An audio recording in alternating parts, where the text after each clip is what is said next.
Okay, so here we are going to discuss some basic contents about rotational spectra of diatomic molecules. The molecular spectra arising out of pure rotational motion of gas phase molecule falls generally in the microwave region, which is in the 10 to the 9 to 10 to the 11 hertz of the electromagnetic radiation. And the spectra is actually originated from the transition between rotational energy levels. The gross selection rule is that this rotational motion must be associated with a change in dipole moment of a polar molecule. As already discussed, the rotational energy levels are quantized and the expression of quantized energy levels is given here.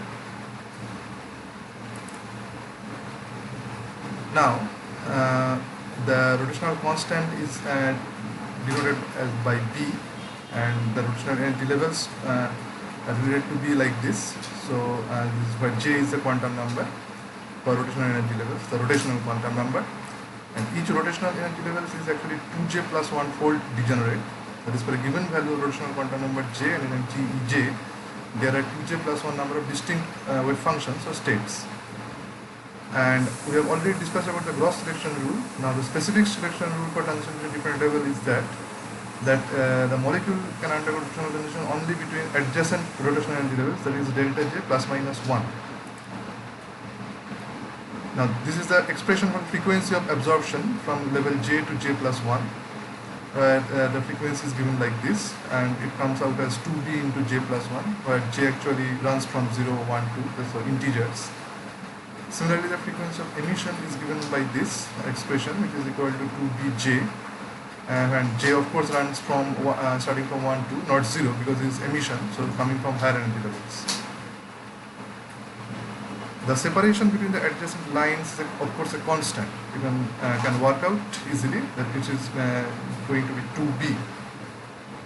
And the lines actually appear in the microwave and or far infrared region of the spectrum. Now this rotational constant B, if we go back, it is actually related to this I, that is the moment of inertia of the molecule, which is again related to the reduced mass and bond length of the molecules. So by measuring the rotational spectra, we get information about B, this B, and hence the experimental value of B and masses of two bonded atoms. We can determine the bond length of the diatomic molecule. So this is the application of this kind of spectroscopy. Now, this is a theoretical model. In actual real experimental spectra, the gap is not constant, but it actually varies slightly over the range of spectra, over the range of frequency. This is due to the fact that the molecules actually doesn't behave as rigid bodies, but they actually get somewhat distorted when due to rotation. This already we have learned in high school physics that this is due to centrifugal distortion. And due to that, the energy levels actually get modified like this expression, where this capital D is the centrifugal distortion constant. And so the absorption frequency again is then modified like this. Instead of just 2B into J plus 1, there is an extra term due to this centrifugal distortion. But however, this centrifugal distortion is constant is normally much less compared to the rotational constant. So the frequency will not be constant between different lines, but it will vary only slightly. It is not a significant change, but it varies only slightly. Next, we are going to briefly say about the vibrational spectra of diatomic molecules. So again, as in the case of rotation, the vibrational spectra also arises due to transitions between the vibrational energy levels of the molecules. For such transitions to occur, the molecule need not be polar. Like in the case of rotation, the molecule must have a permanent dipole moment, but for vibration to occur, the molecule, what is required is that during vibration, the dipole moment should change. Okay, so it did not have a permanent dipole moment, but during vibration, the dipole moment must change. So this is the gross selection rule for vibrational transition. Now we are talking about here the simplest case, that is the diatomic molecules with only a single normal mode of vibration.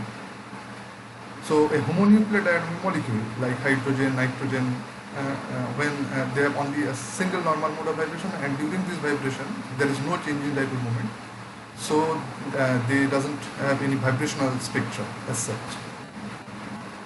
And these are the vibrational energy levels derived from quantum mechanical calculations of a quantum mechanical simple harmonic oscillator.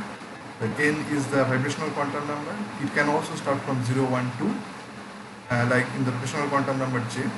And this the fundamental vibrational frequency is related to the force constant and reduced mass of the molecule, like this. Now, for vibrational transitions, the specific selection rule is like this: delta n equal to plus minus 1. As you may remember, in the rotational case, the specific selection rule was delta j equal to plus minus 1. Similar to that, kind of. Also in vibrational transitions, the selection rule is delta n equal to plus minus 1. So as the gap between adjacent vibrational energy level is h nu, as you can easily see from this expression of quantized energy levels for vibration. So the frequency of transition is going to be the same as the equilibrium vibrational frequency of the molecule. So what we expect, that if there is only a single frequency, there would be a single line, but that is actually not the case in reality, because the vibrational spectra of molecules actually contain a bunch of lines, series of lines. And why is this so? Because we have modeled the vibration as a simple harmonic oscillation, but in reality the vibrations are anharmonic. Okay, and also the vibrational motion is associated with rotational motion. Okay, so for a real diatomic molecule, this kind of potential function that should be used instead of this simple parabolic potential. And when we actually use this kind of potential, that actually explains or rationalizes the effect of anharmonicity, and the energy levels get modified like this. This xe is actually the anharmonicity constant.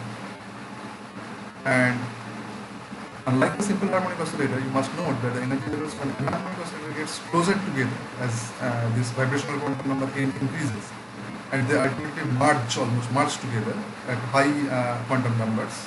That corresponds actually to the dissociation of the molecule. Okay, so a simple parabolic potential cannot explain the dissociation of the molecule, but this anharmonic potential, like this empirical Morse function, if you implement it, it can explain the dissociation of the molecule at high quantum number, that is high energy.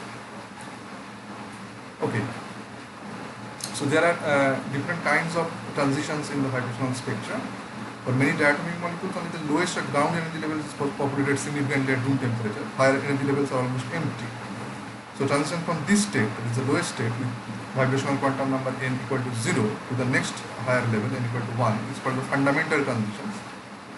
So, but this is about room temperature. When you go to high temperature, then higher energy levels are also getting some population. Okay. So transitions from those higher energy states actually give rise to what is known as combination bands or hot bands, as you may naively assume that it's called hot because it corresponds to high temperature spectral features. Now, another very interesting consequence of anharmonicity is the relaxation of the selection rule. That is, when we are modeling the spectra only in terms of simple harmonic motion, simple harmonic oscillator, harmonic case, then the selection rule is delta n equal to plus minus 1.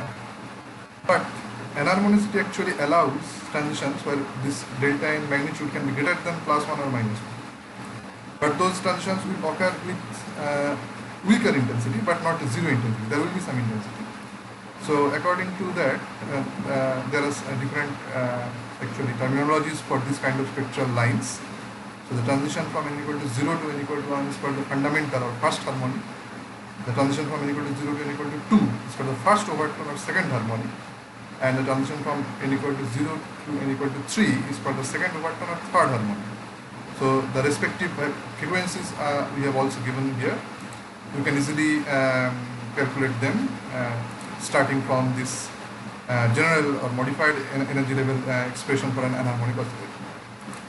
So thank you. That's some basic content on rotational and vibrational spectrum.